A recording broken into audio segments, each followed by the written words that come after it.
Alright, stretch of the day today. So we've covered this before, I'm just going to revisit it again. So a lot of areas through the upper body which get bound up around the shoulder girdle, I'll get bound up. I'm super stiff, I'm tiny little joint, very unstable. If you've had any falls or you've played any sports, or in fact if you live in the 21st century, you know, you're going to be misaligned in somewhat, and you're going to be bound up in some area. You're going to have sticky points or sticky spots or scar tissue, whatever. And both my shoulders have taken a pounding. All right, now we want to open that up, but safely.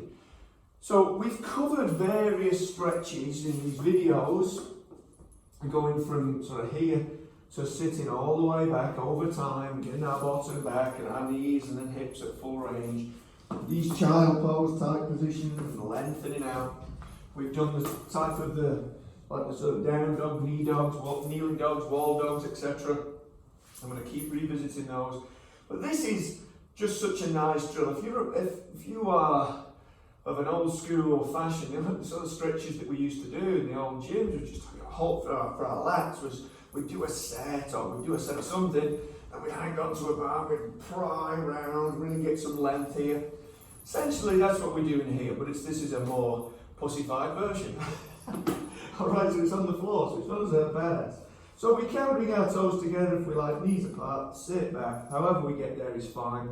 This is how I like to do it, this is what I do first thing in the morning. I actually bring, so this is my left hand, and I bring the elbow to the knee, following that straight line. And I take this hand and I place it as far in front of that one as I can. So even just doing that, it's made me lengthen this side, shorten this side.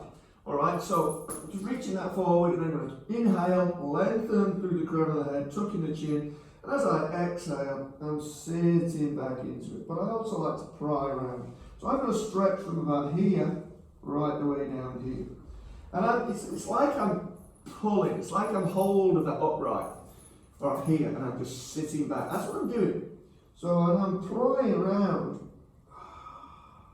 I don't want to hold my breath, I want to be breathing through it. And what I can also do then, I can spend at least 30 seconds, a minute here, prying around. But because I know that posterior shoulder capsule is very stiff on myself, very sticky, I can also roll over onto the blade of the hand, rest this melon head on my bicep, and allow the weight of my head to give me a little bit more range through here. But again, pry around. And just be careful you don't pinch anything as you're doing all this. But all this movement, prying action, is going to hopefully free you up. Okay?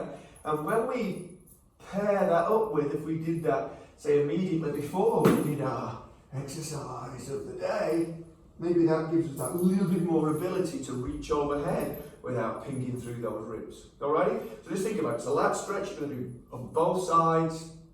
And don't forget that you're sitting back as far as you can. And if you get all the way back, obviously you're greasing the knees and the hips up, etc. You're getting some range through the spine. But if you can't get all the way down there, you can still do this from here. You could go like so. Alright?